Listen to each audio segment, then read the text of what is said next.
El Morro de La Habana, historia y defensa de Cuba. Majestuoso, imponente y testigo del paso del tiempo, el Morro de La Habana ha sido durante siglos el guardián de la ciudad y símbolo de la resistencia cubana. Acompáñanos en este viaje por su historia, desde su construcción hasta los cambios que vivió en 1959.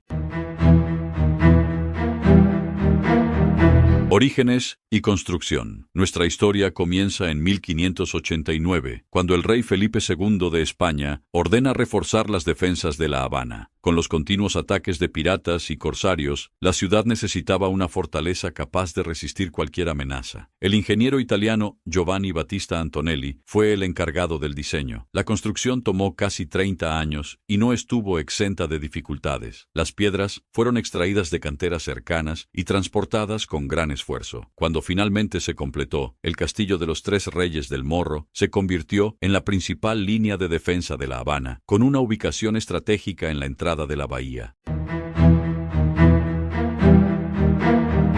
Los ataques al Morro. Desde sus inicios, el Morro fue un blanco codiciado por piratas, corsarios y potencias extranjeras. La Habana, con su puerto estratégico, atraía la atención de quienes querían controlar el comercio del Caribe. Piratas y corsarios, siglos XVI y XVII. Antes de que el Morro existiera, en 1555, el corsario francés Jacques de Sores saqueó La Habana sin encontrar resistencia. Este ataque dejó en evidencia la necesidad de construir defensas más sólidas. Décadas después, la amenaza continuó. En 1668, el famoso pirata inglés Henry Morgan planeó atacar La Habana, pero al ver la fortificación del Morro, decidió no arriesgarse y cambió de objetivo. El ataque británico de 1762, pero ni siquiera los imponentes muros del Morro pudieron resistir la invasión más devastadora de su historia. En 1762, durante la Guerra de los 7 Años, una flota británica de 50 barcos y más de 14,000 soldados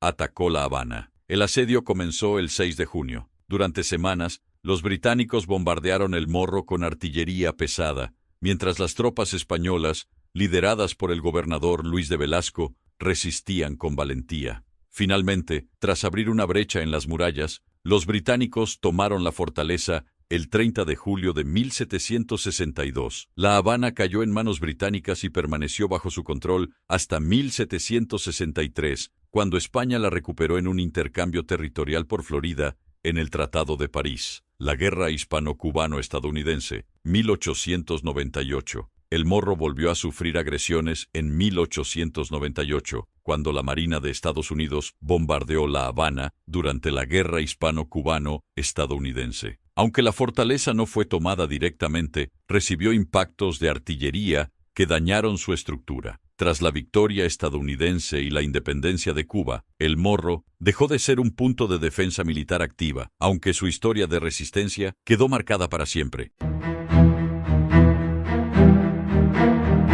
El Morro, en el siglo XIX y principios del XX. Tras la reconquista española en 1763, el Morro fue reforzado y modernizado. Se añadieron nuevas baterías de cañones y a finales del siglo XIX, un faro de más de 30 metros que aún sigue en funcionamiento. Durante las guerras de independencia de Cuba, el Morro sirvió como prisión para rebeldes cubanos. Muchos patriotas fueron encarcelados en sus calabozos, convirtiéndolo en un símbolo de opresión y lucha. Cuando Cuba se independizó, en 1898, tras la intervención estadounidense en la Guerra Hispano-Cubano-Estadounidense, el Morro pasó a manos del gobierno cubano, pero siguió siendo una instalación militar estratégica.